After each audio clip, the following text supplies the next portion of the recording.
CNN's Ben Wederman is in Bologna and he says life in the northern Italian city has come to a standstill. In practical terms, it means that life as Italians have been living is going to radically change. Schools and universities throughout the entire country, this is a country of 60 million people, will be closed at least until the 3rd of April.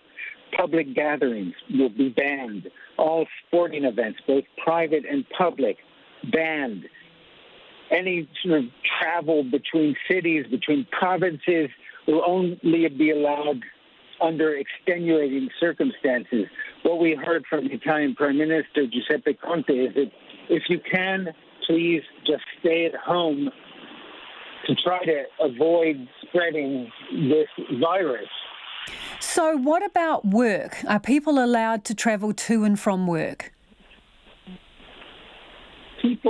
That's one thing that people will be allowed to do, is to work, even though the problem is, as a result of the restrictions, as a result of, for instance, the disappearance of tourists, and anybody working in the tourism industry doesn't have much work as it is. In fact, we're staying in a hotel, and the CNN crew of 4 is half of the entire occupancy of the hotel.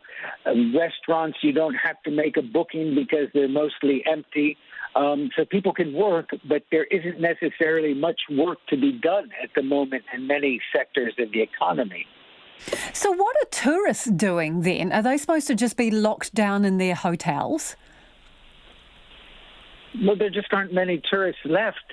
We did a story the other day in Milan. We found a handful of tourists from Eastern Europe in the Piazza del Duomo, which is really the prime tourist location in that city. There are none. In this hotel, I think there maybe are 3 tourists.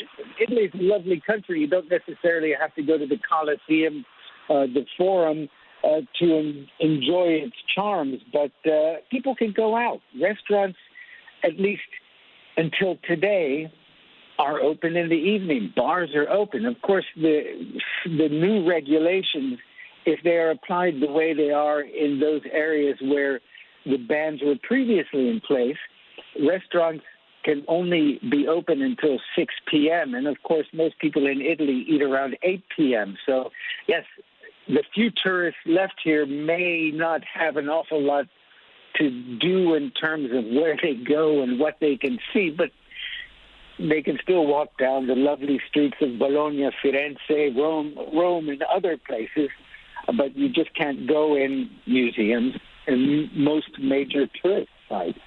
With these new restrictions, and I think there is a growing sense among most Italians that you cannot continue to live as normal, that the way people go about their daily business is going to have to change, and if they are going to follow the guidelines set down by Prime Minister Conte, they will be staying at home much longer than they usually do.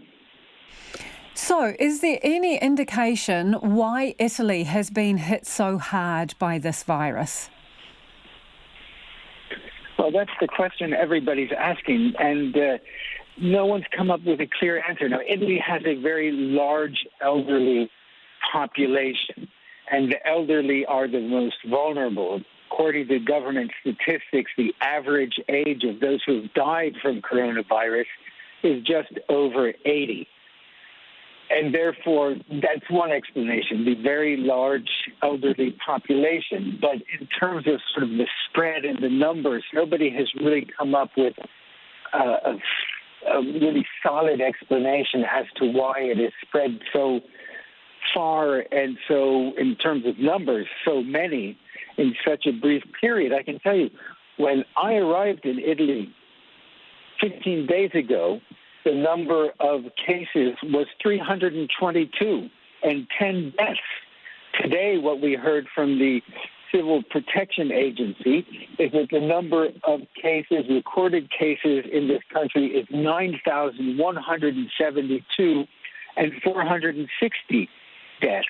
So these numbers are disturbing and a warning to other countries like the United States that doesn't have a very good national health service like Italy how they're going to deal with this.